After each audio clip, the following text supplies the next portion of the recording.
Hello అందరికీ welcome to cherries kitchen. ఈరోజు మనం బయట దొరికేలాగా గుల్లగుల్లగా మైసూర్ పాక్ ఎలా చేసుకోవాలో చూద్దాం। ఇది చాలా ఈజీ ప్రాసెస్।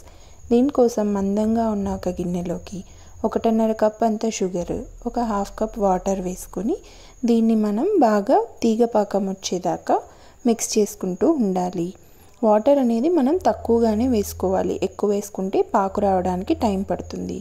ఇంకొక బాండ్లీలో ఒక 2 కప్పులంతా ఆయిల్ తీసుకోవాలి।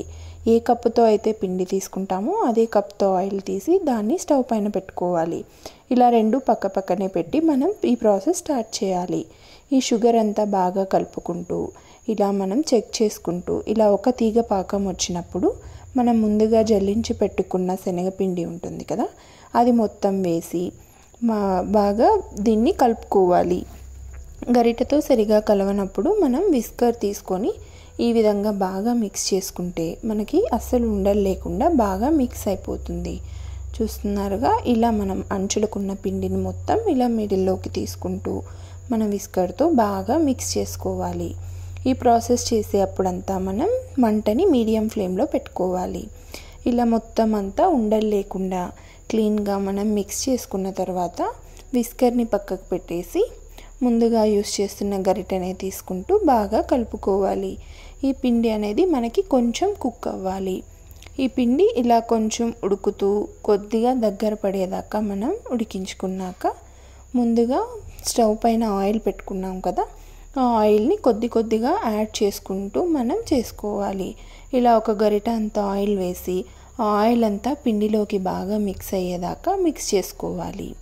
ఈ విధంగా గరిటెతో కలుపుకుంటూ ఆయిల్ అంతా బాగా పీల్చుకున్న తర్వాత సేమ్ ప్రాసెస్ రిపీట్ చేయాలి। మనం తీసుకున్న 2 కప్పుల ఆయిల్ అంతా దీంట్లోకి మనకి సరిపోతుంది। ఒక్కోసారి పిండిని బట్టి కొద్దిగా ఆయిల్ మనకి ఎక్స్ట్రా కూడా అవుతుంది। అది ఎలా తెలుస్తుందంటే పిండి అంతా దగ్గర పడ్డాక ఆయిల్ వదిలేస్తుంది, ఆ స్టేజ్లో మనం ఆయిల్ వేయడం ఆపేయచ్చు। ఈ విధంగా మనం సేమ్ ప్రాసెస్ రిపీట్ చేసుకుంటూ ఈ పిండినంతా కలుపుతుంటే మనకి అది మెల్లమెల్లగా గుల్లగుల్లగా కనిపిస్తుంది। చూసారా, ఇప్పుడు బాగా రెడీ అయిపోయింది। ఈ స్టేజ్లో మనం ఇంకొంచెం ఆయిల్ బయటకు వచ్చాక ఆపేసుకుంటే సరిపోతుంది। నేను కొద్దిగా ఎక్కువసేపు దీన్ని బాగా ఇలా రోస్ట్ చేశాను, ఇలా చేస్తే కొంచెం హార్డ్ అవుతుంది। సో ఎందుకంటే ముందే ఆపేసి ఇలా గ్రీస్ చేసుకున్న గిన్నెలోకి ఈ మిక్స్చర్ మొత్తం వేసుకోవాలి। మనం ఆయిల్ ఏమీ వంపేయకూడదు, ఉన్నదంతా అది బాగా పీల్చుకుంటుంది। ఇలా లైట్గా ట్యాప్ చేసుకోవాలి, మరి ఎక్కువగా ప్రెస్ చేస్తే మనకి లోపల గుల్లగుల్లగా రాదు।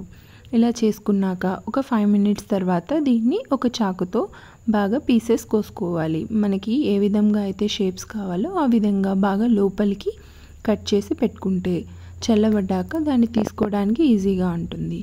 ఇలా అన్ని పీసెస్ కట్ చేసుకున్న తర్వాత దీన్ని మనం ఒక ప్లేట్లోకి ఇలా టర్న్ చేసుకుంటే అది ఈజీగా మనకి ఊడి వస్తుంది। చూసారా, ఎంతో పర్ఫెక్ట్గా ఉండే మైసూర్ పాక్ రెడీ।